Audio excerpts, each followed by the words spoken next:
Banaskantha ગૌસેવા foundation દ્વારા થરાદના ધારાસભ્ય તેમજ વિધાનસભાના અધ્યક્ષ શંકરભાઈ ચૌધરીનો સત્કાર સમારંભ યોજાયો હતો, જેમાં સમસ્ત બનાસકાંઠા ગૌસેવા ગૌશાળાના સંચાલકો બહોળી સંખ્યામાં હાજર રહ્યા હતા અને ગૌશાળાને લગતા અનેક પ્રશ્નોના ગૌસેવા બનાસકાંઠા પ્રમુખ એવા જયંતિલાલ દ્વારા તેમજ ઉપપ્રમુખ બાલકૃષ્ણ શાસ્ત્રી દ્વારા અધ્યક્ષશ્રીને રજૂઆત કરવામાં આવી હતી, જેમાં અધ્યક્ષ શંકરભાઈ ચૌધરી દ્વારા ગાયો વિશે અનોખી વાત કરી હતી, જે થકી ગૌશાળા સરકાર પાસે નહીં કરવી પડે માગણી, કારણ કે ગાયના ગોબર તેમજ ગૌમૂત્રમાંથી નિભાવણી કરી શકશે તેવી વાતો પણ કરી હતી।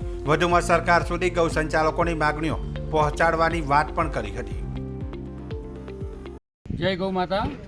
મારું નામ બાલુભાઈ શાસ્ત્રી બાલકૃષ્ણ રઘુનાથ દવે, ગાયત્રી ગૌસેવા ધામ ગાયત્રી પંચાંગ પરિવાર ચેરિટેબલ ટ્રસ્ટ સંચાલિત ગાયત્રી ગૌસેવા ધામ આજે અહીંયા આગળ અમારી ગૌશાળાની અંદર બનાસકાંઠા જિલ્લાના તમામ ગૌ ભક્તો પધાર્યા હતા।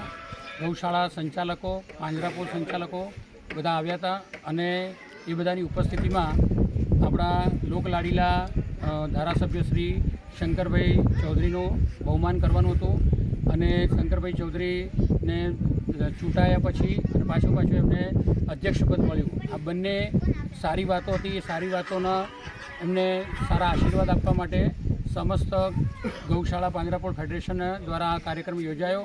એનો લાભ મળ્યો, સૌજન્ય મળ્યું એ ગાયત્રી પંચાંગ પરિવાર ચેરિટેબલ ટ્રસ્ટને।